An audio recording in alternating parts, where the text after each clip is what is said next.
Hello, welcome to episode 59 of Your Ultimate Comeback. Yes. We got a great guest today. Yes. I'm going to have my co-host Raquel introduce her in a minute. But before that, I want to share something with you. Please. Caesar just shared with me while you were outside our number one episode of 2024. Yes. Guess which one it was? The one that I wasn't on? Yes! Boom! Was it? No, it was the first one you came on. Really? Yeah, that was the number one episode. Oh, Yeah. Number 28. You were the game changer. Wow. That's exciting. Number 28. Yeah. And also, oh my gosh, I'm about to say Sirius. What do we host this on? Why can't I remember that? Spotify, thank you.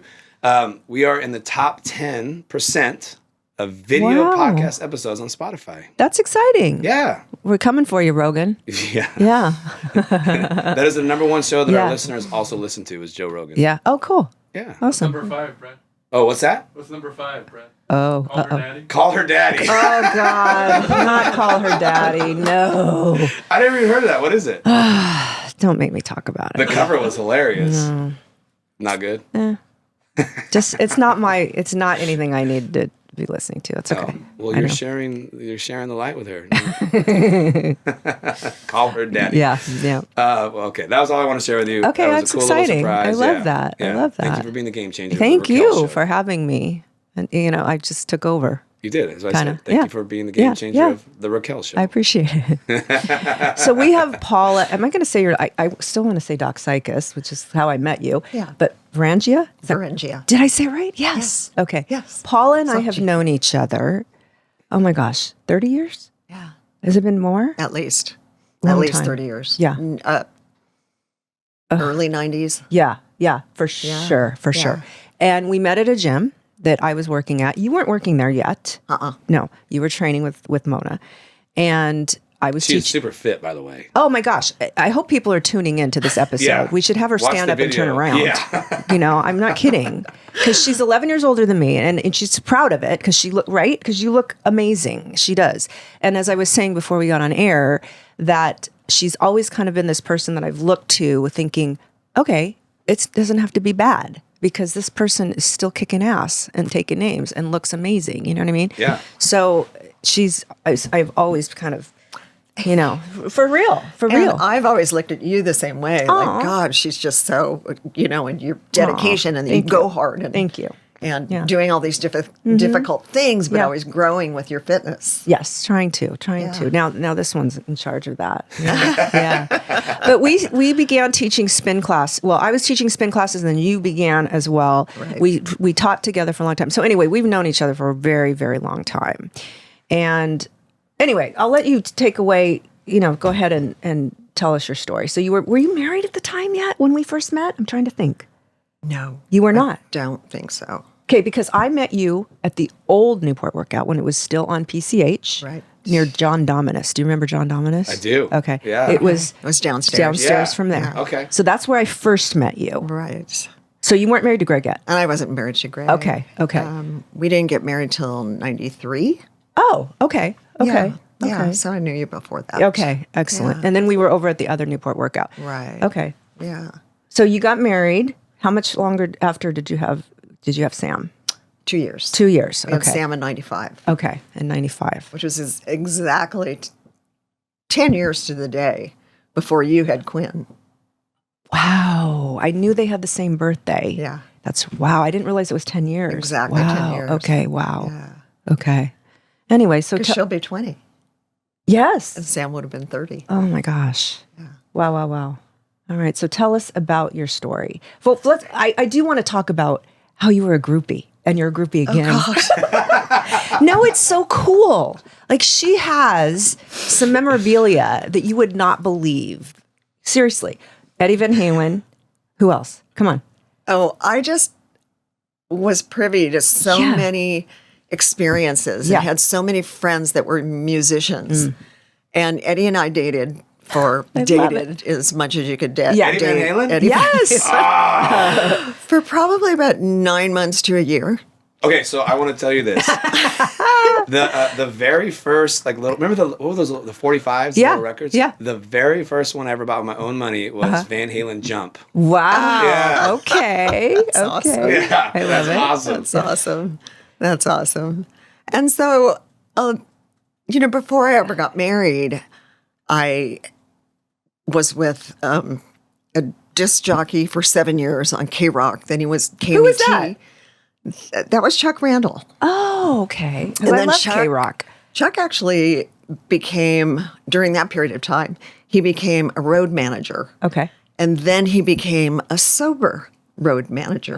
And so he specializes in sober tour managing bands. I bet that's a great. It really is. Chuck thing. and I are still in contact with that's one awesome. another. And then after that, it was Ed Bicknell who managed Dire Straits. Okay. Okay. And then it was Greg Doxykis. Yes. Because and Ed and I are still great friends. Yeah. Which is That's awesome. really beautiful. Yeah. Really beautiful. I love it. Yeah. So then there was Greg. And, I just kind of was in my late 30s and. He was younger than you, correct? Yeah, by 3 years. Oh, okay. Not much. Okay. Yeah, Okay. not by much. And looking to settle down, thinking, gosh, there's got to be more to all of this. Yeah. I've traveled all over the place, had these amazing experiences from everything. Like, I've had dinner with Tina Turner. Wow. I mean, that's cool. How many people can say that? Not many. right? Not many. And so Greg and I, we got married for all the right reasons and had Sam. And he was such a beautiful, beautiful boy. Very handsome. He was very, very great disposition, so sweet, so very loving to his friends, loving to me, loving to his father. And at some point, after it was really late in his high school years or early in his college, he started doing drugs. And he would get drugs here, they would get drugs there. And it wasn't constant. And it was nothing that I could ever put my finger on or say he was this addict that was going to, it didn't look like it was going to lead to a bad path. It looked like something that was, hey, we're just going to reel it in here. And he would even come to me and say, you know what, I feel like I need to go to rehab. And he went. And so. And how old was he at this time? The first time he was in rehab was probably almost 20 years old. Okay. So he was a big football player. I remember that. Yeah. Yeah. Oh, yeah. So great football player, lacrosse. He was a jock. Yeah. He was a great athlete. Surfed, skateboard, snowboard. All the things. All the things. Okay, so he's not quite 20 or something, and he went for the first time to rehab. Right. Okay. And knowing you fine. as I know you, you were extremely supportive. completely. Yeah. 100%. That's one thing that has, and I was thinking about this in preparation for this podcast, is how I felt about it at the time. And there was not one thing that I would do differently with my son because I walked that path with him. And I was there for all the meetings and there for, whatever he needed. Yeah. Money and insurance. Right. And it's incredibly expensive to try to get people healthy. Yeah, we know that. Yeah, it really is. And so for Sam, you could never plot a path where if you could look at some people and know that it's going to lead to this. With him, it was different because he worked and he went to school. And, he was 22, almost 23, and he was working and living in South County. He had moved in with this guy that was from Washington State, and he was working at, I think it was Aloha Barbecue. Okay. And going to school, putting him, And the guy from Washington wanted to move back home. He couldn't afford to stay by himself, so he moved back to my house. Within 3 weeks, one of his friends reached out to him, and friends. Air quotes. Air quotes. Yeah. That's right. And kept bugging him to drop by the house. And so one night, Sam had gone out with his friends and went back out to visit this guy at about 12:30 in the morning. And this guy gave Sam a substance to snort, of which he brought home. And he snorted it, and it contained fentanyl. And that morning, he didn't have to go to work. I was going to leave to go to the gym about 10:20, and usually he was up by then. And I heard him snoring very, very loudly, and then I didn't hear it. So the snoring was not like what I'd heard ever before.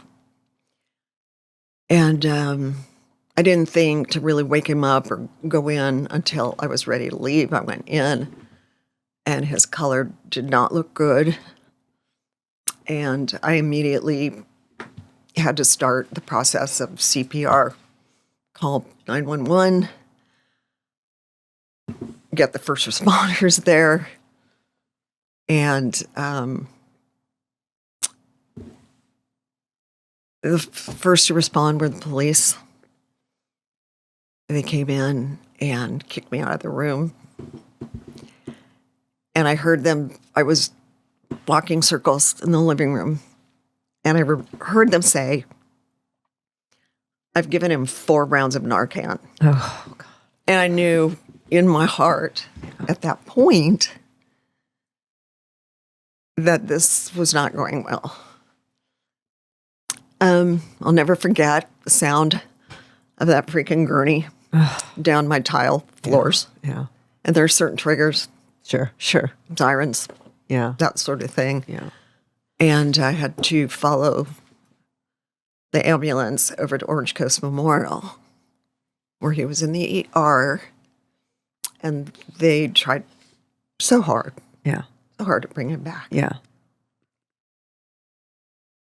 And he didn't go back. And he ended up with going into cardiac arrest in the ER. And that's where he was called home. So I remember the poor doctor that had to tell me. Right. That poor guy. And then they ushered me to a room where I was sitting in this room with him on a gurney with the trach tube still in it. And then within 20 minutes, you're on the phone with the coroner, and she's asking you 20 million questions. I had to get a hold of his dad. Yeah. Thankfully, I had 2 really great friends that worked there, Sonal Yee and Patty Carvalho. They were both nurses there that came down to join me in the ER so I wouldn't be alone with Sam. And, just stunned, like in an instant. It just happened so fast. Right. In an instant. But if he had survived, he would have been critically disabled because he had been with oxygen for so long. Oh, man. So,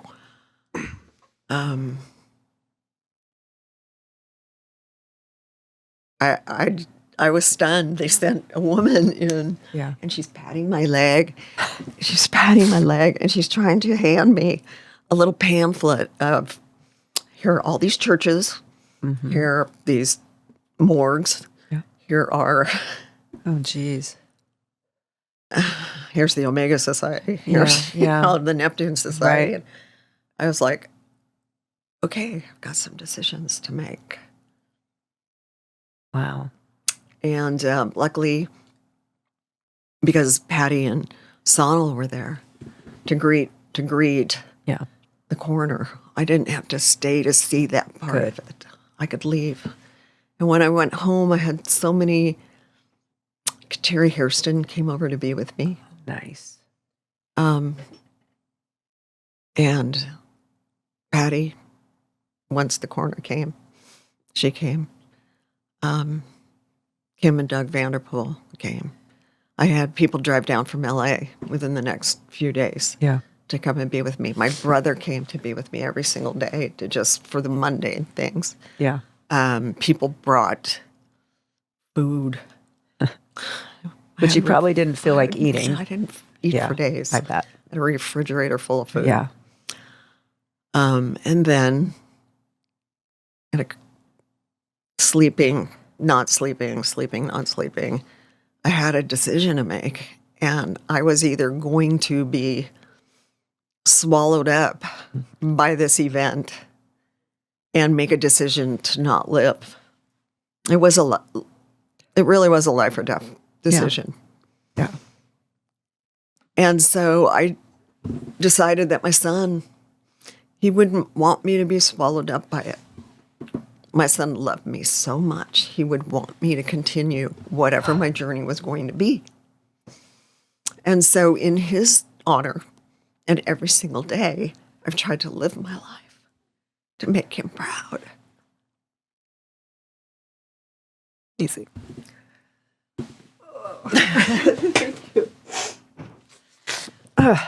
Brad, you better take over. But there's a lot of subset to this, because the first responding officer gave me his card. And then within the next few days, I started going through his phone. Hey, who was this? Who did this? Yeah. Like the anger kicked in. Because where there's grief, there's anger. There's great suffering, but there's also love, and yes, you're jumping between these different emotions. So I made a list of everybody that seemed to pop up, with some sort of drug-related, whatever it was, in his phone. And thankfully, I could get into it. And I called that first responding officer and said, hey, have I got a list for you? And days went by and he didn't call me back. And I was shocked. So I called him again and left another message. He didn't call me back. And it wasn't until I called him out personally on social media by name on one of their posts and I said, hey, what's wrong with Officer Erskine that he can't give a call back regarding a dead kid? Yeah. And so he drops by my house unannounced with his recorder off. Oh. As I found out later. Okay. To try to soothe it over so he wouldn't get in trouble. And so that happened, and I gave him the list, and I thought everything was going to be okay. I thought at least somebody would drive over to this dude's house. Yeah. Because by this time, I knew who it was and had his address. 6 months went by. Nobody even knocked on his door.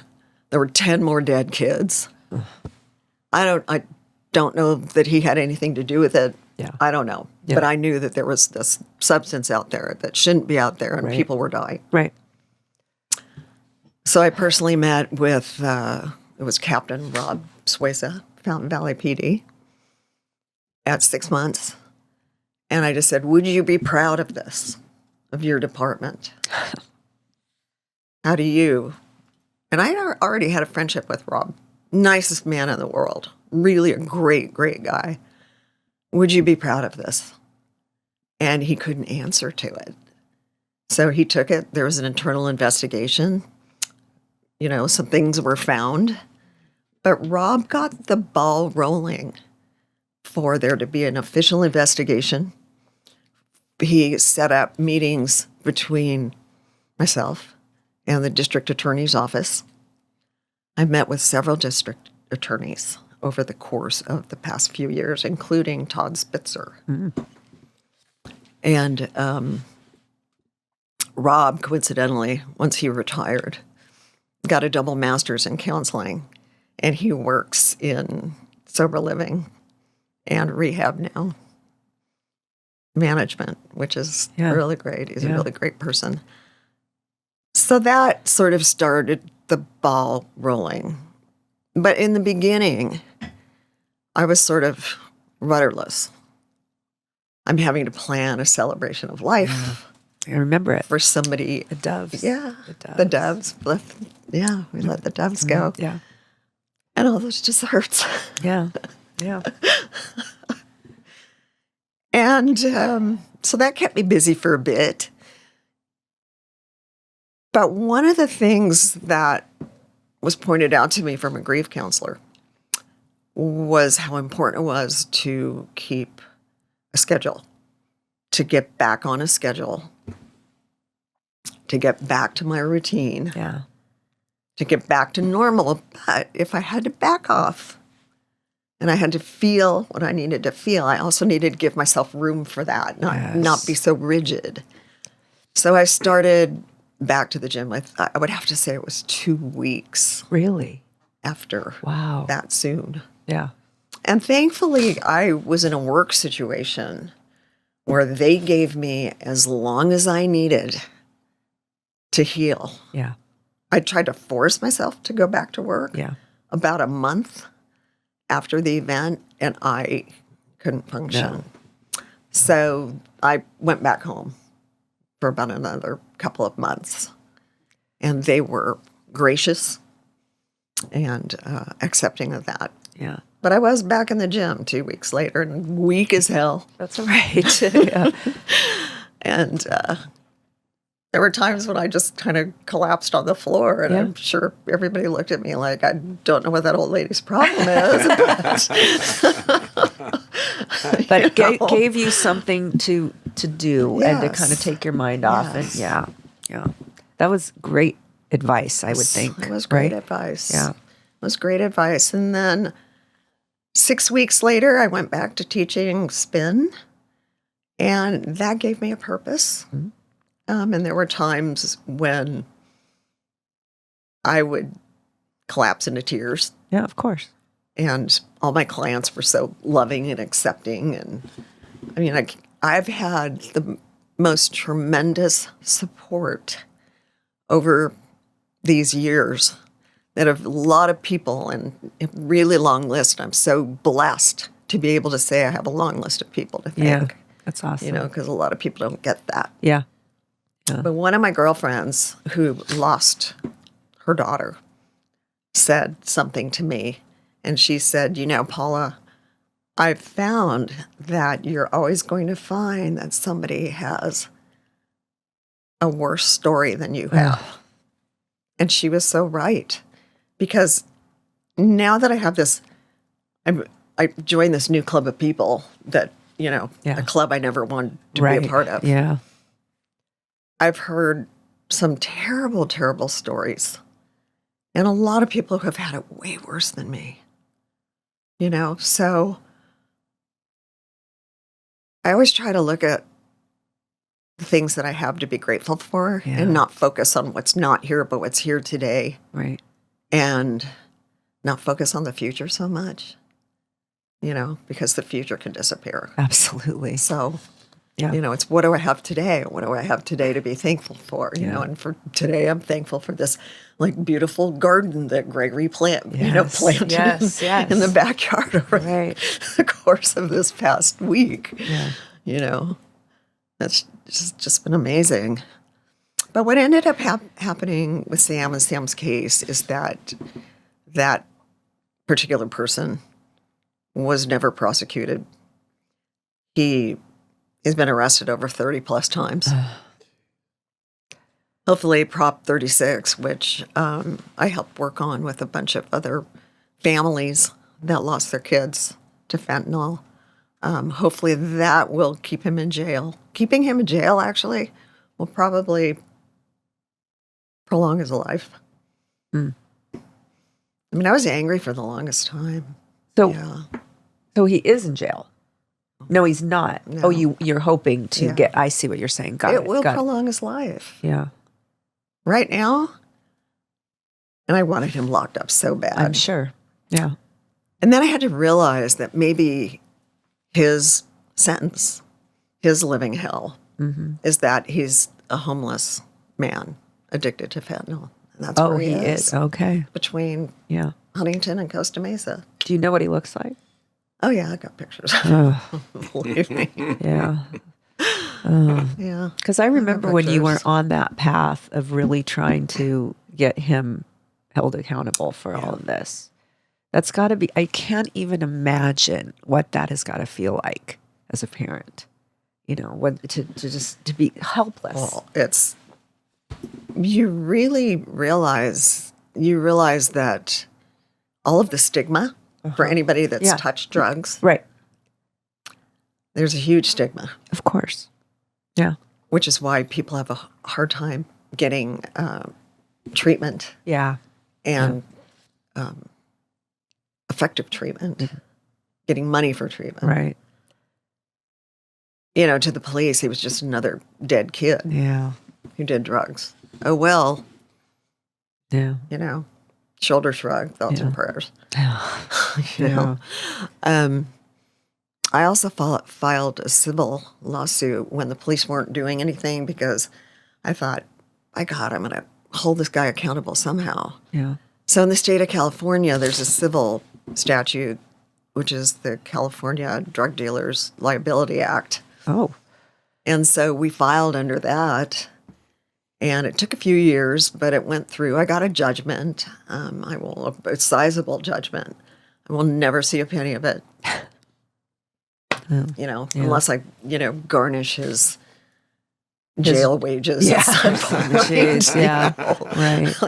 His license plate making. Right. money. Yeah. So as far as you know, he's still out on the street, Yeah. homeless. Yeah. Last time I checked, he was still out there. There were 30 plus arrests. The misdemeanors were a revolving door for these people that do this, and they never do get the treatment that they need because they don't do any jail time. And then if they don't do jail time, they're not held to being sober. But then if you're in jail, there are a lot of drugs that are provided in jail that are snuck in. Yeah. So, yeah. I've gone to sober living homes and spoken to all different cultures and ages of people. And I know I've touched a few people. I've spoken a couple times at sober living homes for first responders, which are kind of different. Yes. And they're separate from just regular folks. Right. A lot of what they do is stress related, a little bit of PTSD. Yeah, I'm sure. From their job. Right. And which leads them to want to self-medicate. Yeah. Yeah. From some of the things that they see and some of the things that they deal with. Right. Yeah. So. Amazing. I've never seen you so quiet. He's got 2 young kids. Oh. Well, a high schooler and a young son. Yeah. It's hard to hear. Yeah. One of my clients is he's a LA sheriff deputy that kind of oversees all the fentanyl deaths and investigates those. And I've heard the stories, but to hear it from your side, it's just I don't. How do you? I don't. How do you even deal with that? Like There's Amy from Laguna Niguel. Her son was 14 years old and got a pill off Snapchat. Oh. Yeah, he says it's anywhere from 12 years old to 80-year-old. Like it's There's no age limit. Yeah. There's no socioeconomic platform. Right. And it doesn't hit. Right. And just like that, they could think they're just getting something innocent. I'm getting an Adderall. They have no idea. Yeah, exactly. No idea. I mean, I've said to both of my kids, no pills, no powder. No pills, no powder. I don't care who you think it came from. And I'm very grateful that they both, that's not their deal. But it just is so scary that it's, I forget what the amount is, but is it like, it's not, it's just tiny, little tiny amount that can 2 kill you, little right? specks that could cover on a Lincoln's nose on a penny is all it takes. Right. Yeah. That's all it takes. Yeah. I was invited to the DEA summit at Nixon Library for families. And it was really interesting to see everything that the DEA is doing to try to stem the influx of fentanyl into our country. And they do a lot of different things. And a lot of people think it's just driven across the border and why can't you catch it there? Yeah. You know, but it's FedExed, it's UPS, Is it really? It's picked up from private planes and flown over and then dropped. It's droned over. It's, you know, on boats. And there are so many different avenues. Yeah. There isn't just a guy in a truck with a bunch of watermelons, you know, driving fentanyl across the border. That's just not that simple. Right. And so when people try to dial it down to it's this group of people. Right. It's so many ways. There's so many different ways. Yeah. You know, it's very ignorant to assume that there's just one avenue that is coming across. But no matter what way you slice it, though, it is an epidemic now. Yes. It so, I mean, it really, really is. It is. Scary. They told us at that summit a couple years ago that they couldn't go into specifics, but they had infiltrated some cartels down there. And I know that they've been making they had made some big busts. They're making some inroads. The Mexican government is working with them. Yeah. So I hope it continues the way that it's been continuing, because the fentanyl deaths in the last year dropped. That's good. Overall, which is good. Yeah. And a lot of that has to do with what, Narcan is easier to get a hold of. Yeah. There are groups like End Overdose, End.Overdose, you find them on Instagram, that have been going to raves and setting up booths and very smart doing Narcan training. And hitting, the younger group of people, and people getting into, finally, the school districts have allowed parent advocates to go in and train on Narcan and talk about their story. So that's gotten a lot of traction. Yeah. I feel like that should be at every high school, because do you recall when, I can remember them, I don't know who the group was, probably, maybe it was Mothers Against Drunk Drivers, where they'd set up that just destroyed vehicle at a high school. Yeah, I remember that. And say, this is, what can happen to you.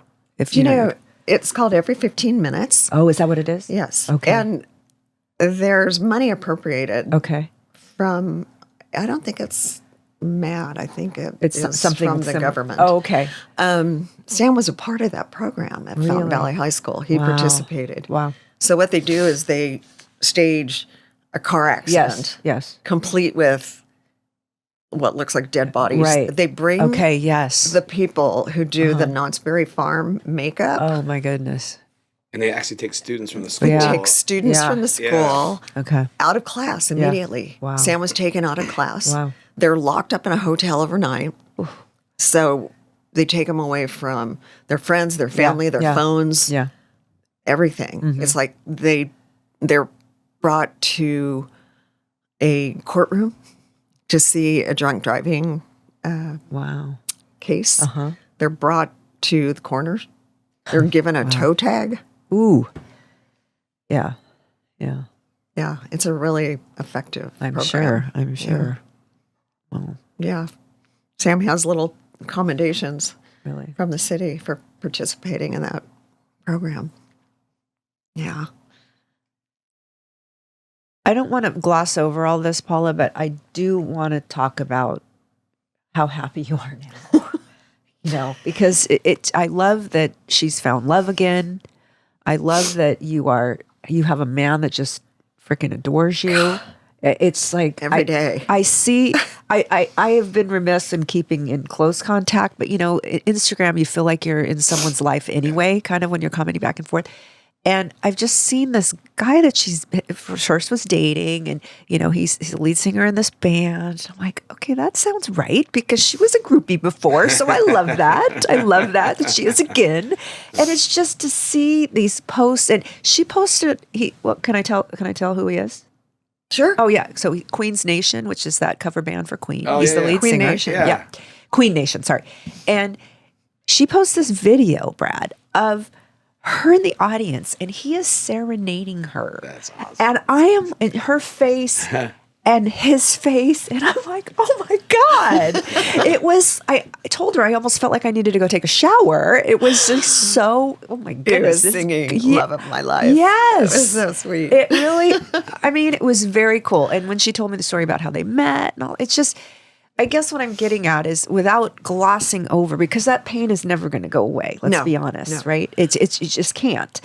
But it makes my heart happy to see that you have come through to the other side. You have happiness again in your life. You know? And I did not see that coming. Yeah. Because I met him in 2019. Oh, I didn't realize. And it I was went to that- one of his shows. First time I'd ever seen him. And I was like, wow, that guy's, really good. And Gregory.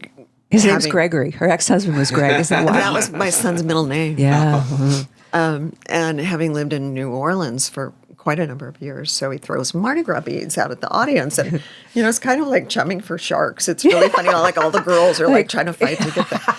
So I was the seated. guitar picks and so forth. Exactly. Yeah. Exactly. So I was seated probably 50 yards from the stage. And he somehow spotted me back there. And, all of a sudden he looks Locked at me, locked eyes, and pitched the beads. And, one-handed, I grabbed them and sat down. She's an athlete. She's an athlete, Brad. Yeah. The girl I was with said, I'm pretty sure those beads were for me. You're pretty sure they weren't. And I was like, well, then they would have gone over there. And then afterwards, they do a meet and greet, and she popped up. She goes, I'm going to go meet that guy. And to be honest with you, I was like, pretty sure I don't need to meet some, lead singer in a tribute band. Yeah. So I sat there and waited for her, and she didn't come back. So I went looking for her, and she was kind of chatting at him, and he spotted me, came running over, and he said, you got the beads. And he picked me up and kissed me. But in that instant, I felt this really weird energy that I had not ever felt. And that hasn't gone away. Oh. So we had become friends. I would see him at shows, and we'd take our pictures, and I'd wear my little Peterbilt tank top. Yeah. I love it. Yeah. And it wasn't, the time was not right for me. Yeah. I was still In that haze. processing Yeah. and in that haze and Yeah. trying to figure out, where are you going to go? What are you going to do? Yeah. You're defined by being a mother, no longer a mother. Yeah. Who- Yes, you are. who Yes, are you you? are. I Yes, will you always are. be Sam's Yes. mom. Yes. Absolutely. And 2022, after COVID, they're doing makeup shows. And I went to a very small show that they did in Westminster. And he came out, he spotted me. He came out from backstage and he said, I've been looking for you. Oh. He goes, you're just not going to get away this time. And that was it. I was like, well, I'm not doing anything. But we probably talked on the phone for 4 months because he was on the road. Yeah. And I really got to know him as a person, not just as this guy. Right. Because he's not just that guy that does Yeah. that. There's Yeah. so many different facets to him. Yeah. Like you said, a that are trained fascinating. chef. That's amazing. Le Cordon Bleu, Yeah. trained chef. Yeah. And he landscapes. What doesn't he do, Paula? He doesn't close cabinet doors. You know what? No man does. There's always No something. man does. Right? Do you close cabinet doors? I don't know. Never thought about it. I'm gonna Probably means I don't. Get Maria on the phone right now. Yeah, I don't know. Yeah. But when we first got together, I thought, this is perfect.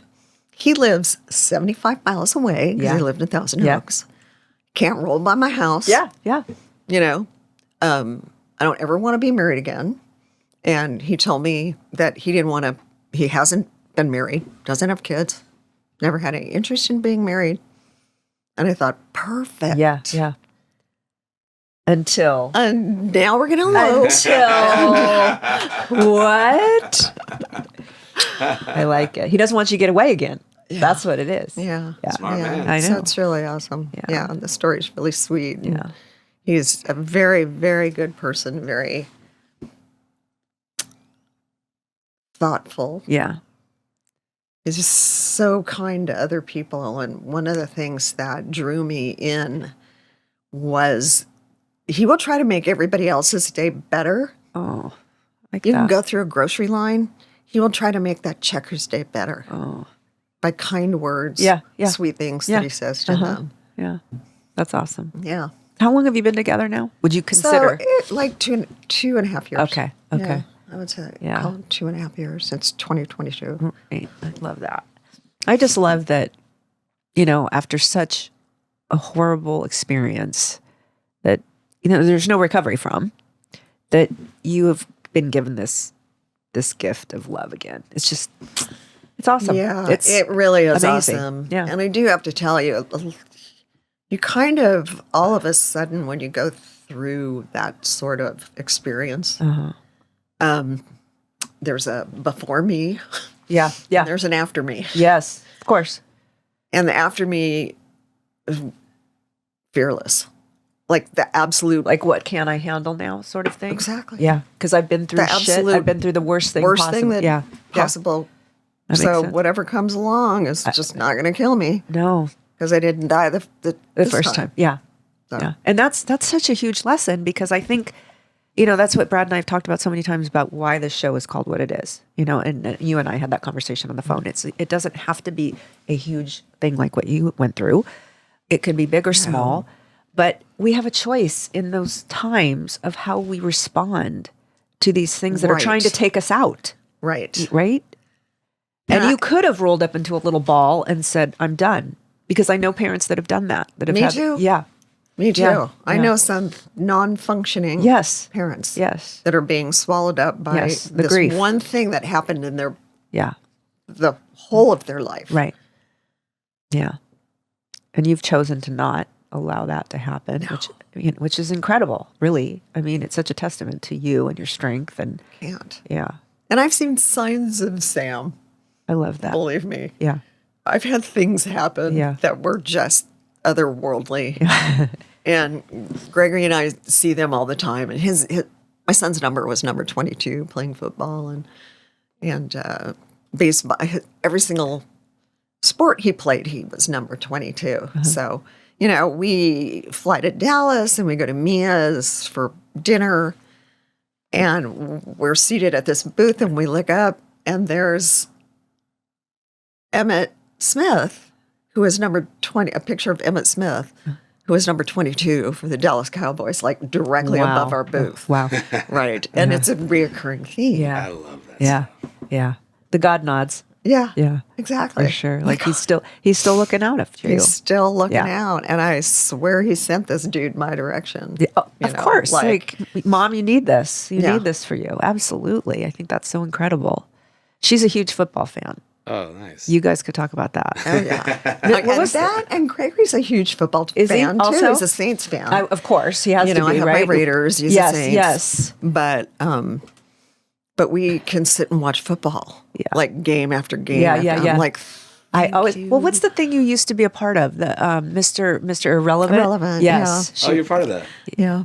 Very But cool. yeah, for the longest time, I was on the committee for Yeah. the longest time with Melanie Fitch, Okay. Melanie Salata Fitch, who runs it now because Paul, her father, passed away. Good people. I love what they do. Yeah. Yeah. Brad has a couple guys that he works with. Yeah, I've done a lot of work in that world. Oh, good. Yeah, with the NFL and super fun. Yeah. I would guess a lot of listeners don't know what Mr. Irrelevant is. No, probably not. I'd love to hear you tell them what it is. Well, it's the last draft pick in the NFL. So every year it's the last guy. Like, okay, who's left? Gee, I don't know. We'll take Brock Purdy. That's my favorite Mr. Irrelevant story. But there were a couple before him that ended up going to the Super Bowl with Tom Brady and the Tampa Bay Bucks. And on that team, there were 3 Mr. Irrelevants. You're kidding me. I did not know that. There was a kicker and then the one kid. Oh, he was so, I don't remember his Yeah. name. He was so sweet. There were a couple of them. Yeah, On that really? one team. They all have Super Bowl rings, That's amazing. Yeah. which is pretty amazing. But it's fun. They've been doing it for so many years. And, we used to have golfing events, and we don't do the golf anymore. And Yeah. but they do a pub crawl and take them to ESPN and make it feel special. That's so cool. Yeah. That's one of my favorite things about the NFL draft is Mr. Irrelevant. Oh yeah. Yeah. Oh yeah. Yeah. That's great fun. And they're great guys. We had Jim Finn, who was he drafted by the Colts and went to the Giants. And the Colts coach was Jim Mora, Susie Mora's uncle. Oh, yes. Wasn't he with UCLA first, though? That was I think it was after. his cousin. Oh, that's right. okay. That's right. That's That right. was a cousin. Okay. And so That's right. I forgot about that. he was with the Bears and went to the Colts. Yes, something like that. yes. Okay. So Jim and I got to be friends, and he would come and take my spin class Yeah. at Newport Yeah, Workout. yeah. And, we would kind of hang out. And so I got to know Jim Mora. And so one day Jim Mora had pulled up on his computer my picture Oh. and called Jim Finn into his office. And you don't get called into the head coach's office unless you're going to get cut. And Yeah, so Jim right. Finn was like, oh no, I got to go Yeah. see Jim Mora. Yeah. And Jim Morris spins the thing around and said, we have a friend in common. That's cute. I love That's it. mean. Yeah. Like, kind of mean. So, Yeah. large exhale. Yeah. Yeah. Very large. Yeah. For sure. I love it. Man, you really do know your football. I like this. Yeah. It's Yeah. fun. Well, Tiki Barber got all of those running yards because of Jim Finn, Yeah. because he was such a great fullback. Yeah. Which lot is of a people don't dying know position that. in the NFL. It now. is. Yeah. It is. It's This has fun. been awesome. I know. I know I didn't really say a whole lot. You didn't. I didn't have to. You said Yeah. everything. Yeah. Like any question I wanted to ask, you She was on it. answered it. It Yeah. was beautiful. Yeah. Thank you for sharing your story with us. Yeah. Oh, thanks. Yeah. If it could just help one person. No. Save one person. Yes. Give one person Hope. some clarity, some hope. Yeah. And Gregory said something to me the other day, and he goes, I feel like you really impress a lot of people. And I said, honey, I don't want to impress them.